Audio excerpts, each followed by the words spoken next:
ಹೇಗಿದ್ದೀರಾ? Welcome back to Sujji Vishnu logs. ಇವತ್ತಿನ ವಿಡಿಯೋದಲ್ಲಿ ಒಂದು ಹಾಗಲಕಾಯಿ ಕರ್ರಿ ರೆಸಿಪಿನ ಶೇರ್ ಮಾಡ್ತಾ ಇದ್ದೀನಿ. ಹಾಗೆ ಫ್ರಿಡ್ಜೆಲ್ಲ ಡೀಪ್ ಕ್ಲೀನಿಂಗ್ ಮಾಡ್ಕೊಂಡಿದ್ದೆ, ಅದನ್ನು ಕೂಡ ಶೇರ್ ಮಾಡ್ತಾ ಇದ್ದೆ. ಸ್ವಲ್ಪ ಟಿಪ್ಸ್ ಕೂಡ ಶೇರ್ ಮಾಡ್ತಾ ಇದ್ದೀನಿ, ಫ್ರಿಡ್ಜ್ ಯಾವ ಥರ ಕ್ಲೀನಿಂಗ್ ಮಾಡಬೇಕಂದ್ಬಿಟ್ಟು. ಆಮೇಲೆ ವೆಜಿಟೇಬಲ್ ಎಲ್ಲ ಯಾವ ಥರ ಸ್ಟೋರ್ ಮಾಡ್ಕೋಬೇಕಂದ್ಬಿಟ್ಟು ಅದನ್ನು ಕೂಡ ಶೇರ್ ಮಾಡ್ತಾ ಇದ್ದೀನಿ. ಈ ವಿಡಿಯೋ ಎಲ್ಲಿ ಸ್ಕಿಪ್ ಮಾಡ್ದಿರೋ ಕೊನೆವರೆಗೂ ನೋಡಿ. ಇನ್ ಕೇಸ್ ನಿಮ್ಗೆ ಏನಾದ್ರು ವಿಡಿಯೋ ಇಷ್ಟ ಆದರೆ ಪ್ಲೀಸ್ ಒಂದು ಲೈಕ್ ಮಾಡಿ, ಶೇರ್ ಮಾಡಿ. ಹಾಗೆ ಇನ್ನೂ ಯಾರೆಲ್ಲ ನನ್ನ ಚಾನಲ್ನ ಹೊಸದಾಗಿ ನೋಡ್ತಾ ಇದ್ದೀರಾ ಪ್ಲೀಸ್ ಸಬ್ಸ್ಕ್ರೈಬ್ ಮಾಡ್ಕೊಂಡು ನೋಡಿ. ಇನ್ನು ಇವತ್ತಿನ ಲಾಗ್ ಬಂದುಬಿಟ್ಟು ಫ್ರೈಡೇ ಲಾಗ್ ಆಗಿರುತ್ತೆ. ಇನ್ನು ಲಂಚ್ ಬಾಕ್ಸ್ಗೆ ಪ್ರಿಪ್ರೇಷನ್ ಮಾಡ್ತಾಯಿದ್ದೀನಿ. ಹಾಗಲಕಾಯಿ ತೊಗೊಂಬಂದಿದ್ದೆ ನೆನ್ನೆ, ಇನ್ನು ಅದನ್ನೇ ಗ್ರೇವಿ ಥರ ಮಾಡೋಣ ಅಂದ್ಬಿಟ್ಟು ಮಾಡ್ತಾಯಿದ್ದೀನಿ. ಫಸ್ಟು ಹಾಗಲಕಾಯಿನ ಸಿಪ್ಪೆ ಎಲ್ಲ ಮೇಲೆ ತೆಗೆದ್ಬಿಟ್ಟು ಸಣ್ಣದಾಗಿ ಕಟ್ ಮಾಡಿ 10 ನಿಮಿಷ ಉಪ್ಪು ನೀರಲ್ಲಿ ನೆನೆಸ್ಬೇಕು. ನೆನೆಸ್ಬಿಟ್ಟು ಆ ನೀರನ್ನ ಚೆನ್ನಾಗಿ ಹಿಂಡ್ಬಿಟ್ಟು ಆಮೇಲೆ ಎಣ್ಣೆಯಲ್ಲಿ ಚೆನ್ನಾಗಿ ಬ್ರೌನ್ ಕಲರ್ ಬರೋವರೆಗೂ ಫ್ರೈ ಮಾಡಿ ಎತ್ತಿಟ್ಕೋಬೇಕು. ಇವಾಗ ಬಾಣಲಿಗೆ ಎಣ್ಣೆ, ಸಾಸಿವೆ, ಮೆಂತ್ಯ, ಜೀರಿಗೆ ಇದೆಲ್ಲ ಹಾಕಿ ಈರುಳ್ಳಿ, ಬೆಳ್ಳುಳ್ಳಿ, ಒಣಗಿದ ಮೆಣಸಿನ್ಕಾಯಿ ಎಲ್ಲ ಹಾಕಿ ಸ್ವಲ್ಪ ಫ್ರೈ ಆದಮೇಲೆ 1-2 ಟೊಮಾಟೋನು ಹಾಕಿ, ಟೊಮಾಟೊ ಎಲ್ಲ ಸ್ವಲ್ಪ ಸಾಫ್ಟ್ ಆದಮೇಲೆ ಒಂದು ಅರ್ಧ ಟೇಬಲ್ ಸ್ಪೂನ್ ಖಾರದ ಪುಡಿ, ಒಂದು ಅರ್ಧ ಟೇಬಲ್ ಸ್ಪೂನ್ ಧನಿಯಾ ಪುಡಿ, ಒಂದು ಅರ್ಧ ಟೇಬಲ್ ಸ್ಪೂನ್ ಮನೇಲಿ ಮಾಡಿರೋ ಸಾಂಬಾರು ಪುಡಿನೂ ಹಾಕಿ ಸ್ವಲ್ಪ ನೀರು ಹಾಕಿ, ಹುಣಸೆಹಣ್ಣು ನೆನೆಸಿಟ್ಟಿದ್ದೆ, ಹುಣಸೆಹಣ್ಣು ನೀರನ್ನ ಸೇರಿಸ್ಕೊಂಡು ರುಚಿಗೆ ಎಷ್ಟು ಬೇಕೋ ಅಷ್ಟು ಉಪ್ಪು ಹಾಕಿ ಒಂದು 5 ನಿಮಿಷ ಬೇಯಿಸ್ಕೋಬೇಕು. 5 ನಿಮಿಷ ಬೆಂದಾದ ನಂತರ ಆಮೇಲೆ ಹಾಗಲಕಾಯಿನ ಫ್ರೈ ಮಾಡಿ ಇಟ್ಟಿದ್ರಲ್ವ, ಹಾಗಲಕಾಯಿ ಒಂದು 1/4 ಇಂಚಷ್ಟು ಬೆಲ್ಲನ ಹಾಕಿ ಒಂದು 2 ನಿಮಿಷ ಬೇಯಿಸ್ಕೊಂಡ್ರೆ ರೆಡಿ ಆಯಿತು. ಸ್ವಲ್ಪನೂ ಕಹಿ ಇರಲ್ಲ, ತುಂಬಾ ಟೇಸ್ಟಾಗಿರುತ್ತೆ. ಇವಾಗ ಲಾಸ್ಟಲ್ಲಿ ಕೊತ್ತಂಬರಿ ಸೊಪ್ಪು ಹಾಕಿ ಒಂದು 2 ನಿಮಿಷ ಬಿಟ್ಟರೆ ರೆಡಿ ಆಯಿತು. ಸ್ವಲ್ಪನೂ ಕಹಿ ಇರಲ್ಲ, ಅಷ್ಟು ಚೆನ್ನಾಗಿರುತ್ತೆ. ಒಂದ್ಸರಿ ಟ್ರೈ ಮಾಡಿ ನೋಡಿ. ಇನ್ನು ಹಾಗಲಕಾಯಿ ಯಾರೆಲ್ಲ ತಿನ್ನಲ್ಲ ನೋಡಿ, ಅವ್ರಿಗೆ ಈ ಥರ ಮಾಡಿಕೊಡಿ, ತುಂಬ ಇಷ್ಟಪಟ್ಟು ತಿಂತಾರೆ. ಕಹಿ ಇರೋದಕ್ಕೆ ತಾನೇ ತುಂಬ ಜನ ತಿನ್ನಲ್ಲ, ಆದರೆ ಕಹಿ ತುಂಬಾ ಒಳ್ಳೆಯದು ನಮ್ಮ ದೇಹಕ್ಕೆ. ವಾರಕ್ಕೊಂದ್ಸರಿ 2 ಸರಿ ಸ್ವಲ್ಪ ಕಸರೆ ತಿನ್ನೋದ್ರಿಂದ ಏನಾಗಲ್ಲ, ತುಂಬಾ ಹೆಲ್ತ್ಗೂ ಕೂಡ ಒಳ್ಳೆಯದು. ಈ ಟಿಪ್ನ ಫಾಲೋ ಮಾಡಿ. ಒಂದು 10 ನಿಮಿಷ ನೀರಲ್ಲಿ ನೆನೆಸ್ಬಿಟ್ಟು ಉಪ್ಪು ನೀರಲ್ಲಿ ಆ ಕಹಿ ಎಲ್ಲ ಹಿಂಡ್ಬಿಟ್ಟು ಆಮೇಲೆ ಫ್ರೈ ಮಾಡಿ ಮಾಡೋದ್ರಿಂದ ಸ್ವಲ್ಪನೂ ಕಹಿ ಇರಲ್ಲ. ಇನ್ನಿವತ್ತು ಮಿಷಿನ್ಗೆಲ್ಲ ಬಟ್ಟೆ ಕೂಡ ಹಾಕಿದ್ದೆ, ಪಾತ್ರೆ ಎಲ್ಲ ತೊಳೆದಿದ್ದಾಯಿತು. ಇನ್ನಿವತ್ತು ಫ್ರಿಡ್ಜ್ ಡೀಪ್ ಕ್ಲೀನಿಂಗ್ ಮಾಡೋಣ ಅಂತೇಳ್ಬಿಟ್ಟು ಎಲ್ಲ ಕ್ಲೀನ್ ಮಾಡ್ಕೊತಾ ಇದ್ದೀನಿ. 1-2 ತಿಂಗಳು ಆಗೋಗಿತ್ತು ಫ್ರಿಡ್ಜೆಲ್ಲ ಕ್ಲೀನ್ ಮಾಡಿ. ನಾವು ಯಾವಾಗ ಫ್ರಿಡ್ಜ್ ಕ್ಲೀನ್ ಮಾಡಬೇಕಂದ್ರೂ ಸ್ವಿಚ್ ಆಫ್ ಮಾಡಿ ಪ್ಲಗ್ನ ರಿಮೂವ್ ಮಾಡಿಬಿಟ್ಟೆ ಕ್ಲೀನ್ ಮಾಡಬೇಕು. ಇನ್ನು ಡೀಪ್ ಕ್ಲೀನಿಂಗ್ ಮಾಡ್ಕೊತಾ ಇದ್ದೀನಿ ಇವಾಗ. ಇನ್ನು ಫ್ರಿಡ್ಜ್ ಹಿಂದ್ಗಡೆ ಮತ್ತು ಕೆಳಗಡೆ ಎಲ್ಲ ತುಂಬಾ ಡಸ್ಟ್ ಇರುತ್ತೆ. ಈ ಥರ ಅವಾಗವಾಗ ಡೀಪ್ ಕ್ಲೀನಿಂಗ್ ಮಾಡ್ಕೊಂಬಿಡ್ತೀನಿ. ಇನ್ನು ನಮ್ಮ ಫ್ರಿಡ್ಜಲ್ಲಿ ಕೆಳಗಡೆ ಒಂದು ಟ್ರೇ ಕೊಟ್ಟಿದ್ದಾರೆ, ಅದು ಈರುಳ್ಳಿ ಎಲ್ಲ ಹಾಕ್ಕೊಳೋದಕ್ಕೆ. ಈರುಳ್ಳಿ ಎಲ್ಲ ಅದರಲ್ಲೇ ಹಾಕ್ಕೊತೀನಲ್ವ, ಆ ಹೊಟ್ಟೆಲ್ಲ ಕೆಳಗಡೆ ಬಿದ್ದಿರುತ್ತೆ. ಅದಕ್ಕೆ ಒಂದು 2 ತಿಂಗಳಿಗೊಂದ್ಸರಿ ಈ ಥರ ಎಳೆದ್ಬಿಟ್ಟು ಡೀಪ್ ಕ್ಲೀನಿಂಗ್ ಮಾಡ್ಕೊತೀನಿ. ಇನ್ನು ಇದು ಡಸ್ಟ್ ಕ್ಲೀನರ್ ಬರುತ್ತಲ್ವ, ಬ್ರಷ್ಷು, ಇದರಲ್ಲಿ ಡೀಪಾಗಿ ಕ್ಲೀನ್ ಮಾಡ್ಕೊತಾ ಇದ್ದೀನಿ. ತುಂಬಾ ಡಸ್ಟ್ ಕುತ್ಕೊಂಡ್ಬಿಟ್ಟಿತ್ತು. ಇನ್ನು ಅದೆಲ್ಲ ಡಸ್ಟೆಲ್ಲ ಕ್ಲೀನ್ ಮಾಡಿಬಿಟ್ಟು ಇಲ್ಲಿ ಕೆಳಗಡೆ ಮೋಟ್ರ್ ಇರುತ್ತೆ ನೋಡಿ, ಇದ್ರ ಮೇಲೆ ಈ ಥರ ಟ್ರೇ ಥರ ಎಲ್ಲರಿಗೂ ಕೊಟ್ಟಿರ್ತಾರೆ. ಇವಾಗೆಲ್ಲ ಆಟೋಮೆಟಿಕ್ ಕ್ಲೋಸಿಂಗ್ ಇರುತ್ತೆ, ಆವಾಗ ತೆಗೆ ಫ್ರಿಡ್ಜಲ್ಲೆಲ್ಲ ಈ ಥರ ಇರುತ್ತಲ್ವ. ಇನ್ನು ಈ ಥರ ಟ್ರೇಯಲ್ಲೆಲ್ಲ ಹಾಲು ಮೊಸರೆಲ್ಲ ಇಡ್ತೀವಿ ನೋಡಿ, ಅದೆಲ್ಲ ಕರಗಿ ಈ ಥರ ಬಂದ್ಬಿಟ್ಟಿರುತ್ತೆ. ಚೆಲ್ದ್ರಾಗ ತುಂಬಾ ಸ್ಮೆಲ್ ಬರುತ್ತೆ. ಅವಾಗವಾಗ ಇದನ್ನು ಕ್ಲೀನ್ ಮಾಡ್ಕೊತಾ ಇರಬೇಕು. ಇನ್ನು ಇಲ್ಲಿ ಹೋಲ್ ಥರ ಕೊಟ್ಟಿರ್ತಾರೆ ನೋಡಿ, ಅದರಲ್ಲಿ ನೀರು ಬಂದ್ಬಿಟ್ಟು ಚೆನ್ನಾಗಿ ಲೀಕ್ ಆಗಬೇಕು. ನೀರು ಲೀಕ್ ಆಗಿ ಇದರಲ್ಲಿ ಕುತ್ಕೋಬೇಕು. ಇಲ್ಲಾಂದರೆ ಏನಾಗುತ್ತೆ ಅಂದರೆ ಫ್ರಿಡ್ಜ್ ಒಳಗಡೆ ನಾವು ಏನು ಇಟ್ಟರು ಕೂಡ ಕೆಟ್ಟೋಗ್ಬಿಡುತ್ತೆ. ಅಂದರೆ ಹೂವು, ತರಕಾರಿಗಳು, ಸೊಪ್ಪೆಲ್ಲ ಇಡ್ತೀವಿ ನೋಡಿ, ಬೇಗ ಒಳಗಡೆ ಆ ಬಾಕ್ಸಲ್ಲಿ ಇಟ್ಟರು ಕೂಡ ನೀರು ಥರ ಆಗಿಬಿಡುತ್ತೆ. ಅದೇ ನಾವು ನೀರು ಕರೆಕ್ಟಾಗಿ ಹೊರಗಡೆ ಫಿಲ್ಟ್ರ್ ಆಗ್ತಾಯಿದ್ರೆ ಆ ಥರ ಪ್ರಾಬ್ಲಮ್ ಆಗಲ್ಲ.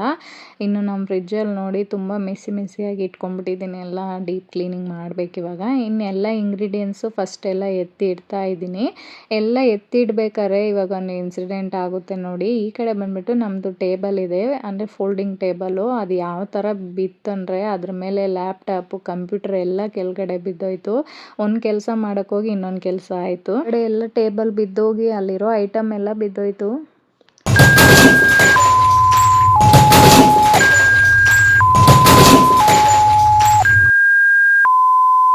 ನೋಡಿದ್ರಲ್ವಾ, ಫ್ರಿಡ್ಜ್ ಕ್ಲೀನ್ ಮಾಡೋಕ್ಕೋಗಿ ಫ್ರಿಡ್ಜ್ ಡೋರು ಈ ಟೇಬಲ್ಗೆ ಟಚ್ ಆಗಿಬಿಡ್ತಾ. ನಮ್ಮದು ಫೋಲ್ಡಿಂಗ್ ಟೇಬಲು, ಈ ಥರ ಫೋಲ್ಡಿಂಗ್ ಮಾಡೋದು, ಅದು ಸ್ವಲ್ಪ ಲೂಸ್ ಆಗಿದೆ ಅನಿಸುತ್ತೆ. ಕೆಳಗಡೆ ಲ್ಯಾಪ್ಟಾಪು, ಕಂಪ್ಯೂಟರ್ಗಳು ಎಲ್ಲ ಬಿದ್ದೋಯ್ತು. ಆದರೆ ಸದ್ಯಕ್ಕೆ ಯಾವುದು ಏನೂ ಆಗಿಲ್ಲ, ಒಡೆದೋಗಿಲ್ಲ. ಸ್ವಲ್ಪ ಲ್ಯಾಪ್ಟಾಪ್ ಬಂದುಬಿಟ್ಟು ಸ್ವಲ್ಪ ಕೆಳಗಡೆ ಬಂದುಬಿಟ್ಟು ಒಡೆದೋಗಿತ್ತು, ಸ್ವಲ್ಪ ಡ್ಯಾಮೇಜ್ ಆಗಿತ್ತು ಅಷ್ಟೇ. ಇನ್ನು ಅದನ್ನೆಲ್ಲ ಎತ್ತಿಡೋಷ್ಟರಲ್ಲಿ ನನಗೆ ಒಂದು 1/2 hour ಆಯಿತು.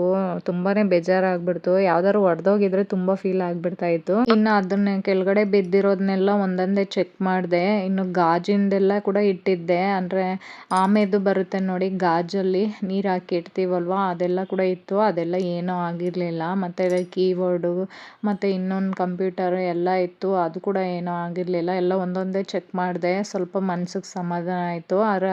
ಲ್ಯಾಪ್ಟಾಪ್ ಇದೆ ನೋಡಿ, ಅದು ಬ್ಯಾಕ್ ಸೈಡ್ ಮಾತ್ರ ಸ್ವಲ್ಪ ಒಡೆದೋಗಿತ್ತು, ಅಂದರೆ ಸ್ವಲ್ಪ ಒಂದು ಸೀಲ್ ಬಿಟ್ಟಿದೆ. ಅದು ಬ್ಯಾಕ್ ಸೈಡ್ ಬರುತ್ತೆ ನೋಡಿ, ಅದು ಮಾತ್ರ ಇದಾಯಿತು. ಇನ್ನು ನಮ್ಮ ಹಸ್ಬೆಂಡ್ಗೆ ತೋರಿಸ್ದೆ, ಇನ್ನು ಏನಾಗಲ್ಲ ಬಿಡು ಅಂತ ಹೇಳ್ತಾಯಿದ್ರು. ತುಂಬಾ ಭಯ ಆಗ್ಬಿಡ್ತು ನನಗೆ, ಅಷ್ಟು ಸಾವಿರ ಕೊಟ್ಟು ತೆಗ್ದು ಒಂದೇ ಸೆಕೆಂಡಲ್ಲಿ ಈ ಥರ ಆಗ್ಬಿಡ್ತಲ್ವ ಅಂದ್ಬಿಟ್ಟು ತುಂಬ ಬೇಜಾರಾಗ್ಬಿಡ್ತು.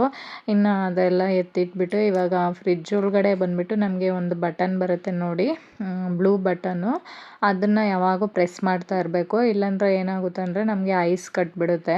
ಐಸ್ ಕಟ್ಟಬಾರ್ದು ಯಾವಾಗೂ ಅಂತ ಹೇಳಿದ್ರೆ ಒಂದು ದಿವಸ ಬಿಟ್ಟು ಒಂದು ದಿವಸ ಬ್ಲೂ ಬಟನ್ನ ಪ್ರೆಸ್ ಮಾಡಬೇಕು.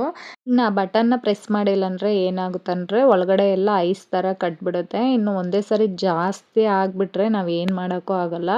ಅದೇ ಬ್ಲೂ ಬಟನ್ನು ಒಂದು ದಿವಸ ಬಿಟ್ಟು ಒಂದು ದಿವಸ ಪ್ರೆಸ್ ಮಾಡ್ತಾ ಇದ್ದರೆ ಏನಾಗಲ್ಲ. ಫ್ರಿಡ್ಜ್ ಎಷ್ಟು ವರ್ಷ ಆದ್ರೂ ಕೆಟ್ಟೋಗಲ್ಲ, ಚೆನ್ನಾಗಿರುತ್ತೆ. ಅದನ್ನು ಚಾಕು ಅಲ್ಲೆಲ್ಲ ಚುಚ್ಚೋದು ಮತ್ತು ಒಡೆಯೋಕ್ಕೆ ಹೋಗೋದು, ಐಸ್ ಕಟ್ಟಿದ್ರೆ ಈ ಥರ ಎಲ್ಲ ಮಾಡಿದ್ರೆ ಫ್ರಿಡ್ಜ್ ಒಂದ್ಸರಿ ಹಾಳಾದರೆ ಅಷ್ಟೇ, ಇನ್ನೇನಕ್ಕೂ ಪ್ರಯೋಜನ ಇಲ್ದಿರಂಗೆ ಆಗುತ್ತೆ.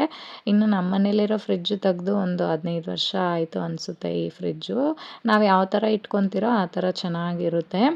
ಇವಾಗ ಆವಾಗಲೇ ವೆನಿಗರ್ ಹಾಕಿ ಬಿಟ್ಬಿಟ್ಟಿದ್ದೆ. ಟೂತ್ ಬ್ರಷಲ್ಲಿ ಈ ಥರ ಸೈಡಲ್ಲಿ ಫ್ರಿಡ್ಜ್ ಒಳಗಡೆ ರಬ್ಬರ್ ಥರ ಬರುತ್ತೆ ನೋಡಿ, ಅದನ್ನೆಲ್ಲ ಫಸ್ಟು ಬ್ರಷಲ್ಲಿ ಚೆನ್ನಾಗಿ ಉಜ್ಕೊಂಬಿಡ್ತೀನಿ. ಇನ್ನು ಫ್ರಿಡ್ಜ್ ಯಾವಾಗ ಕ್ಲೀನ್ ಮಾಡ್ಬೇಕಂದ್ರೂ ಸ್ವಲ್ಪ ವೆನಿಗರು, ಲೆಮನ್ ಹಾಕಿ ಕ್ಲೀನ್ ಮಾಡೋದ್ರಿಂದ ಹಾಲ್ ಸ್ಮೆಲ್ಲೆಲ್ಲ ಬರಲ್ಲ, ಚೆನ್ನಾಗಿ ಫ್ರೆಶ್ ಆಗಿರುತ್ತೆ. ಮತ್ತು ಫ್ರಿಡ್ಜ್ ಕೂಡ ನೀಟಾಗಿ ಆಗುತ್ತೆ. ಫಸ್ಟೆಲ್ಲ ಅಪ್ಲೈ ಮಾಡಿ ಬಿಟ್ಬಿಟ್ಟಿದ್ದೆ ಒಂದು 10 ನಿಮಿಷಕ್ಕೆ ಮುಂಚೆ. ಇನ್ನು ಟ್ರೇ ಎಲ್ಲ ಸೋಪಲ್ಲಿ ಸ್ಕ್ರಬ್ಬಲ್ಲಿ ಕ್ಲೀನ್ ಮಾಡಿಕೊಂಡೆ. ಇನ್ನು ಅದೆಲ್ಲ ಕ್ಲೀನ್ ಮಾಡೋಷ್ಟರಲ್ಲಿ ಫ್ರಿಡ್ಜಲ್ಲಿ ವೆನಿಗರ್ ಹಾಕಿ ಬಿಟ್ಟಿದ್ನಲ್ಲ, ಒಂದು 10 ನಿಮಿಷ ಬಿಟ್ಟಾದಮೇಲೆ ಆ ಕರೆಗಳಾಗಿರಲಿ, ಏನಾದ್ರು ಜಿಡ್ಡು ಕಲೆ ಆಗಿರಲಿ, ಹಾಲು ಏನಾದ್ರು ಚೆಲ್ಲೋಗಿದ್ರೆ ಆ ಸ್ಮೆಲ್ಲೆಲ್ಲ ಬರುತ್ತೆ ನೋಡಿ, ಅದೆಲ್ಲ ಕೂಡ ಕ್ಲೀನ್ ಆಗಿಬಿಡುತ್ತೆ. ಇನ್ನು ಇವಾಗ ಒಂದು ಬಟ್ಟೆಯಲ್ಲಿ ಒರೆಸ್ಕೊಂಡು ಒದ್ದೆ ಮಾಡಿಕೊಂಡು ಬಟ್ಟೆನ ಒರೆಸ್ಕೊಂಡು ಆಮೇಲೆ ಡ್ರೈ ಕ್ಲಾತಲ್ಲಿ ಒರೆಸ್ಕೊಂಡೆ. ಇನ್ನು ಇವಾಗ ಆ ಟ್ರೇ ಎಲ್ಲ ತೊಳೆದಿಟ್ಟಿದ್ನಲ್ವ, ಅದನ್ನು ಕೂಡ ಬಟ್ಟೆಯಲ್ಲಿ ಒರೆಸ್ಬಿಟ್ಟು ಇನ್ನೆಲ್ಲ ಟ್ರೇ ಎಲ್ಲ ಅರೇಂಜ್ ಮಾಡಿಬಿಟ್ಟು ಇವಾಗ ಆರ್ಗನೈಸರ್ ಮಾಡ್ಕೊತಾ ಇದ್ದೀನಿ. ಇನ್ನು ಈ ಕಡೆ ಎಲ್ಲ ಸಾಂಬಾರು ಪುಡಿ, ಕಡಲೆ ಹಸಿಟ್ಟು, ಓಟ್ಸು, ಹುಣಸೆಹಣ್ಣೆಲ್ಲ ಫ್ರಿಡ್ಜಲ್ಲಿ ಇಟ್ಟು ನೋಡಿ, ಎಷ್ಟು ವರ್ಷ ಆದರೂ ಕೂಡ ಹೊಸ ಹುಣಸೆಹಣ್ಣು ಇದ್ದಂಗೆ ಇರುತ್ತೆ. ಇನ್ನು ಈ ಕಡೆ ಶುಂಠಿ ಬೆಳ್ಳುಳ್ಳಿ ಪೇಸ್ಟು ಮತ್ತು ಕರಿಬೇವು ಸೊಪ್ಪು ಪುಡಿ, ಆಮೇಲೆ ಬೇವಿನ ಸೊಪ್ಪು ಪುಡಿ ಮತ್ತು ನುಗ್ಗೆ ಸೊಪ್ಪಿನ ಪುಡಿ, ಇದೆಲ್ಲ ನಾನು ಫ್ರಿಡ್ಜಲ್ಲೇ ಇಟ್ಬಿಡ್ತೀನಿ. ಅದೆಲ್ಲ ಯೂಸ್ ಮಾಡಲ್ಲ ನೋಡಿ, ತುಂಬ ರೇರಾಗಿ ಯೂಸ್ ಮಾಡೋದೆಲ್ಲ ಕೆಟ್ಟೋಗ್ಬಾರ್ದು ಅಂದ್ಬಿಟ್ಟು ಅದನ್ನು ಮಾತ್ರ ಇಡ್ತೀನಿ. ಇನ್ನು ನೆನ್ನೆನೇ ತರಕಾರಿ ಎಲ್ಲ ತೊಗೊಂಬಂದಿದ್ದೆ, ಅದನ್ನು ಬೆಳಗ್ಗೆ ಟ್ರೇ ಎಲ್ಲ ಪೂರ್ತಿ ತೊಳೆದು ಇಟ್ಬಿಟ್ಟಿದ್ದೆ, ಅದರಲ್ಲೆಲ್ಲ ಆರ್ಗನೈಸರ್ ಮಾಡ್ತಾಯಿದ್ದೀನಿ. ಈ ಟ್ರೇ ಅಂತೂ ತುಂಬಾ ಯೂಸ್ಫುಲ್ ಆಗ್ತಾಯಿದೆ ನನಗೆ. ಇದು ನಾನು ತೆಗೆದು ಕೂಡ ಇನ್ನೇನು 3 ವರ್ಷ ಆಯಿತು, ಮೀಶೋದಲ್ಲಿ ತೆಗ್ದಿದ್ದು ನಾನು. ತುಂಬ ಚೆನ್ನಾಗಿದೆ ಕ್ವಾಲಿಟಿ ಅಂತೂ. ಇನ್ನು ತರಕಾರಿಗಳೆಲ್ಲ ಕೂಡ ಬೇಗ ಕೆಡೋದಿಲ್ಲ. ಅದರಲ್ಲೊಂದು ಇದು ಕೊಟ್ಟಿದ್ದಾರೆ ನೋಡಿ, ಜಾಲರ ಥರ ಒಂದು ಟ್ರೇ ಥರ ಕೆಳಗಡೆ. ಆ ನೀರು ಏನಾದ್ರು ಸಪೋಸ್ ಫ್ರಿಡ್ಜಲ್ಲಿ ಲೀಕ್ ಆದರೆ ತರಕಾರಿಗಳು, ಅಂದರೆ ತುಂಬ ಹೈಯಲ್ಲಿ ಇಟ್ಬಿಟ್ಟಿರ್ತೀವಲ್ವ, ಆವಾಗ ಆ ನೀರು ಏನಾದ್ರು ಲೀಕ್ ಆದರೂ ಕೂಡ ಅದರಲ್ಲಿ ಕೂರಲ್ಲ. ಟ್ರೇ ಕೆಳಗಡೆ ಇರುತ್ತೆ ನೀರೆಲ್ಲ, ಮೇಲೆ ಎಲ್ಲ ತರಕಾರಿ ಇರುತ್ತಲ್ವ, ತರಕಾರಿ ಬಂದು ಕೊಳ್ತೋಗಲ್ಲ. ಒಂದು 10 ದಿವಸ ಇಟ್ಟರು ಕೂಡ ಏನಾಗಲ್ಲ, ಅಷ್ಟು ಚೆನ್ನಾಗಿರುತ್ತೆ. ಇನ್ನು ಇದ್ರ ಲಿಂಕ್ ಏನಾದ್ರು ಬೇಕಂದರೆ ನಾನು ಡಿಸ್ಕ್ರಿಪ್ಷನಲ್ಲಿ ಕೊಟ್ಟಿರ್ತೀನಿ, ಹೋಗಿ ಬೈ ಮಾಡಿ. ತುಂಬಾ ಚೆನ್ನಾಗಿದೆ ಕ್ವಾಲಿಟಿ, 6 ಬರುತ್ತೆ. ಮತ್ತು ಇನ್ನು ಟೊಮಟೊ ಹಾಕೋದಕ್ಕೆ ಒಂದು ಆವಾಗಲೇ ಹಾಕಿಟ್ನಲ್ವ, ಅದೊಂದು ಸಪ್ರೇಟಾಗಿ ತೊಗೊಂಡಿರೋದು, ಅದು 150 ಎಬೋ ಏನೋ, ಅದು ಚೆನ್ನಾಗಿದೆ. ಒಂದು 3 kg ಟೊಮಟೊ ಆದರೂ ಇಡಿಸುತ್ತೆ. ಈ ಕವರಲ್ಲೆಲ್ಲ ಹಾಕಿಟ್ರೆ ಬೇಗನೆ ನೀರು ಹಿಡಿದ್ಬಿಟ್ಟು ಒಂಥರ ಆಗಿಬಿಡುತ್ತೆ. ಅದೇ ಈ ಟ್ರೇಯಲ್ಲಿ ಬಾಕ್ಸ್ಗಳಲ್ಲಿ ಹಾಕಿಟ್ರೆ ಒಂದು 10 ದಿವಸ ಇಟ್ಟರು ಏನೂ ಆಗೋಲ್ಲ. ಇನ್ನು ನಾನು ವಾರಕ್ಕಾಗೋಷ್ಟೇ ತೊಗೊಂಬರ್ತೀನಿ, ಒಂದು ವಾರದಲ್ಲಿ ಆಗೋಗ್ಬಿಡುತ್ತೆ ಈ ತರಕಾರಿಗಳೆಲ್ಲ. ಎಲ್ಲ ಥರ ಒಂದೊಂದು ಥರ ತೊಗೊಂಬಂದಿರ್ತೀನಿ, ದಿನಕ್ಕೆ ಒಂದೊಂದು ಥರ ಮಾಡೋದ್ರಿಂದ ಬೇಗನೆ ಆಗಿಬಿಡುತ್ತೆ, ಜಾಸ್ತಿ ತೊಗೊಂಬರಲ್ಲ. ಇನ್ನು ತರಕಾರಿ ಎಲ್ಲ ಬಾಕ್ಸಲ್ಲಿ ಹಾಕಿಟ್ಬಿಟ್ಟು ಇನ್ನು ಕುಂಬಳಕಾಯಿ ಎಲ್ಲ ಕಟ್ ಮಾಡಿ ಇಟ್ಬಿಟ್ಟಿದ್ದೀನಿ. ಕಟ್ ಮಾಡಿ ಇಡೋದ್ರಿಂದ ತುಂಬ ದಿನ ಆದರೂ ಏನೂ ಆಗೋಲ್ಲ, ಮತ್ತು ಬೆಳಗ್ಗೆ ಟೈಮಲ್ಲಿ ಅಡುಗೆ ಮಾಡೋದಕ್ಕೂ ಈಸಿ ಆಗುತ್ತೆ ಅಂದ್ಬಿಟ್ಟು ಕಟ್ ಮಾಡಿ ಇಡ್ತಾಯಿದ್ದೀನಿ.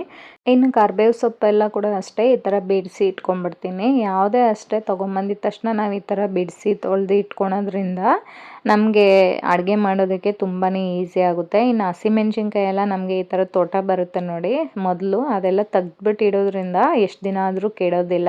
ಇನ್ನು ಶುಂಠಿನೂ ಅಷ್ಟೇ ತೊಳೆದ್ಬಿಟ್ಟು ಮಣ್ಣೆಲ್ಲ ತೆಗ್ದ್ಬಿಟ್ಟು ಇಡ್ತೀನಿ. ಇನ್ನು ಕೊತ್ತಂಬರಿ ಸೊಪ್ಪು ಸ್ಟಾರ್ಟಿಂಗಲ್ಲಿ ಬರುತ್ತೆ ನೋಡಿ, ಆ ಬೇರನ್ನ ಮಾತ್ರ ಕಟ್ ಮಾಡಿ ಎತ್ತಿಟ್ಬಿಡ್ತೀನಿ. ಇನ್ನು ಇವಾಗ ತರಕಾರಿ ಎಲ್ಲ ಅರೇಂಜ್ ಮಾಡಿಬಿಟ್ಟು ಈ ಥರ ಎತ್ತಿಟ್ಕೊಂಡು ಇವಾಗ ಫ್ರಿಜ್ಜೆಲ್ಲ ಅರೇಂಜ್ ಮಾಡ್ಕೊತಾ ಇದ್ದೀನಿ. ಇನ್ನು ಈ ಕಡೆ ಬಂದುಬಿಟ್ಟು ನಾನು ಶುಂಠಿ ಬೆಳ್ಳುಳ್ಳಿ ಪೇಸ್ಟು ಮತ್ತು ಅಕ್ಕಿ ಹಸಿಟ್ಟು, ಮೈದಾ ಹಸಿಟ್ಟು ಇದೆಲ್ಲ ಬರುತ್ತೆ ನೋಡಿ, ರವೆ ಇದೆಲ್ಲ ಸ್ವಲ್ಪ ಹೊರಗಡೆ ಇಟ್ಟರೆ ಹುಳ ಬೀಳ್ದಂಗೆ ಆಗಿಬಿಡುತ್ತೆ. ಅದಕ್ಕೋಸ್ಕರ ಫ್ರಿಜ್ಜಲ್ಲಿ ಇಟ್ಕೊತೀನಿ. ಇನ್ನು ಯಾವುದೆಲ್ಲ ಹುಳ ಬೀಳುತ್ತೆ ಮತ್ತು ತುಂಬ ದಿನ ಇಡ್ತೀವಿ ನೋಡಿ, ಸಾಂಬಾರು ಪುಡಿ ಎಲ್ಲ ಜಾಸ್ತಿ ಮಾಡಿರ್ತೀವಲ್ವ, ಒಂದು ಡಬ್ಬಿಗೆ ಹಾಕಿ ಹೊರಗಡೆನೂ ಇಟ್ಟಿರ್ತೀನಿ. ಇನ್ನು ಮಿಕ್ಕಿರೋದನ್ನ ಫ್ರಿಜ್ಜಲ್ಲಿ ಇಡ್ತೀನಿ. ಇನ್ನು ಈ ಥರ ಅರೇಂಜ್ ಮಾಡಿಕೊಂಡೆ. ಇನ್ನು ಹಾಲೆಲ್ಲ ಒಂದು ಟ್ರೇಯಲ್ಲಿ ಇಲ್ಲ ಒಂದು ಬಟ್ಲಲ್ಲಿ ಹಾಕಿ ಇಟ್ಬಿಡ್ತೀನಿ. ಸ್ವಲ್ಪ ಚೆಲ್ಲಿದ್ರೂ ಕೂಡ ಫ್ರಿಜ್ಜೆಲ್ಲ ಸ್ಮೆಲ್ ಬಂದ್ಬಿಡುತ್ತೆ. ಇನ್ನು ಫ್ರಿಜ್ ಯಾವಾಗೂ ಸ್ಮೆಲ್ ಬರಬಾರ್ದು ಅಂತೇಳಿದ್ರೆ ಲೆಮನ್ ಬರುತ್ತಲ್ವ, ಲೆಮನ್ನ ಅರ್ಧ ಕಟ್ ಮಾಡಿಬಿಟ್ಟು ಅಲ್ಲಲ್ಲಿ ಇಡೋದ್ರಿಂದ ಫ್ರಿಜ್ ಯಾವಾಗೂ ರಿಫ್ರೆಶಿಂಗ್ ಆಗಿ ಸ್ಮೆಲ್ ಬರ್ದಿರ ಗಮ್ ಅಂತ ಇರುತ್ತೆ. ಸ್ವಲ್ಪ ಅದರೊಳಗಡೆ ಲವಂಗ ಹಾಕಿ ಇಡೋದ್ರಿಂದ ತುಂಬಾ ಒಳ್ಳೆಯದು ಫ್ರಿಜ್ಜು. ಈ ಟಿಪ್ನ ಬಂದುಬಿಟ್ಟು ನಮ್ಮ ಮಾವ ನನಗೆ ಹೇಳ್ಕೊಟ್ಟಿದ್ದು. ಇವಾಗ ಲೆಮನ್ ಇಲ್ಲ, ಅದಕ್ಕೆ ನಾನು ನಿಮ್ಮ ಹತ್ರ ತೋರಿಸ್ತಾ ಇಲ್ಲ, ಖಾಲಿ ಆಗಿಬಿಟ್ಟಿತ್ತು. ಲೆಮನ್ ಇದ್ದರೆ ಅರ್ಧ ಕಟ್ ಮಾಡಿ ಅಲ್ಲಲ್ಲಿ ಇಟ್ಬಿಡಿ. ಲವಂಗ ಇಟ್ಟಿಲ್ಲ ಅಂದರೂ ಪರವಾಗಿಲ್ಲ. ನಾವು ಇದರಲ್ಲೇ ಜ್ಯೂಸ್ ಮಾಡಿದಾಗ ಚಿತ್ರಾನ್ನಗೆಲ್ಲ ಯೂಸ್ ಮಾಡಿರ್ತೀವಿ ನೋಡಿ, ಅರ್ಧ ಮಿಕ್ಕಿರುತ್ತೆ ನೋಡಿ, ಅದು ಬಿಸಾಕೋಗಿ ಹೋಗಬೇಡಿ. ಅಲ್ಲಲ್ಲಿ ಒಂದೊಂದು ಹಾಕಿಡಿ. ಫ್ರಿಜ್ ತೆಗ್ದಾಗೆಲ್ಲ ರಿಫ್ರೆಶಿಂಗಾಗಿ ಒಂಥರ ಸ್ಮೆಲ್ ಗಮ್ ಅಂತ ಲೆಮನ್ ಸ್ಮೆಲ್ಲೇ ಫ್ಲೇವರೇ ಬರ್ತಾ ಇರುತ್ತೆ. ಇನ್ನು ಕೆಳಗಡೆ ಟ್ರೇ ಎಲ್ಲ ವೆಜಿಟೇಬಲ್ ಸ್ಟೋರ್ ಮಾಡ್ಕೊಂಡಿದ್ದೀನಿ. ಮೇಲೆ ಟ್ರೇಯಲ್ಲೆಲ್ಲ ಚೀಸು, ಬಟ್ರು ಮತ್ತು ಕೋಲ್ಡ್ ಪ್ಯಾಕ್ ಬರುತ್ತೆ ನೋಡಿ, ಪೇಯ್ನ್ ಎಲ್ಲ ಬರುತ್ತೆ ನೋಡಿ, ಪೇಯ್ನ್ ರಿಲೀಫ್ ಆಗೋದಕ್ಕೆ ಅದು ಯಾವಾಗೂ ಅಲ್ಲೇ ಆ ಟ್ರೇಯಲ್ಲೇ ಇರುತ್ತೆ. ಸಪೋಸ್ ತಲೆನೋವು ಆ ಥರ ಎಲ್ಲ ಬಂದಾಗ ಯೂಸ್ ಮಾಡ್ಕೊಬೋದು ಅಂತೇಳ್ಬಿಟ್ಟು ಅದನ್ನಲ್ಲೇ ಇಟ್ಟಿದ್ದೀನಿ. ಇನ್ನು ಐಸ್ ಬಾಕ್ಸಲ್ಲೆಲ್ಲ ನೀರು ಹಾಕಿ ಇಡಬೇಕು. ಇನ್ನು ಐಸ್ ಕ್ಯೂಬ್ಸು ಆ ಥರ ಯಾವಾಗಾದ್ರು ಜ್ಯೂಸ್ ಮಾಡೋದಕ್ಕೆ ಯೂಸ್ ಆಗುತ್ತೆ ಅಂತ ಹೇಳ್ಬಿಟ್ಟು ಅದರಲ್ಲಿ ಹಾಕಿರ್ತೀನಿ. ಇನ್ನು ಫ್ರಿಜ್ ಮೇಲೆ ಈ ಥರ ಇಟ್ಕೊಂಡಿದ್ದೀನಿ. ಆಮೇದು ನಮ್ಮ ತಂಗಿ ಕೊಟ್ಟಿರೋ ಗಿಫ್ಟು ಮತ್ತು ಫ್ಲವರ್ ವಾಸು ಈ ಥರ ಇಟ್ಕೊಂಡಿದ್ದೀನಿ, ಮನಿ ಪ್ಲ್ಯಾಂಟು. ಇನ್ನು ಫ್ರಿಜ್ನ ಬಂದುಬಿಟ್ಟು ತುಂಬ ಗೋಡೆ ಪಕ್ಕದಲ್ಲಿ ಇಡಬಾರ್ದು, ಸ್ವಲ್ಪ ಗ್ಯಾಪ್ ಬಿಟ್ಟು ಇಡಬೇಕು. ಅದು ಬ್ಲಸ್ಟ್ ಆಗೋ ಚಾನ್ಸಸ್ ಇರುತ್ತೆ ಅಂತ ಹೇಳ್ತಾ ಇರ್ತಾರೆ. ಇನ್ನು ಸ್ವಲ್ಪ ಗ್ಯಾಪಾರು ಬಿಟ್ಟು ಇಡಬೇಕು. ಇನ್ನು ಇವತ್ತಿನ ವೀಡಿಯೋ ಇದಾಗಿರುತ್ತೆ. ಇವತ್ತಿನ ವೀಡಿಯೋದಲ್ಲಿ ಫ್ರಿಜ್ ಕ್ಲೀನಿಂಗ್ ಯಾವ ಥರ ಮಾಡಿದೆ ನಿಮಗೂ ಯೂಸ್ಫುಲ್ ಆಗಿದೆ ಅಂದ್ಕೊಂಡಿದ್ದೀನಿ. ಈ ಟಿಪ್ಸ್ನ ಫಾಲೋ ಮಾಡಿ. ವಿಡಿಯೋ ಏನಾದ್ರು ಇಷ್ಟ ಆಗಿದ್ರೆ ಲೈಕ್ ಮಾಡಿ, ಶೇರ್ ಮಾಡಿ, ಹಾಗೆ ಸಬ್ಸ್ಕ್ರೈಬ್ ಮಾಡ್ಕೊಂಡು ನೋಡಿ.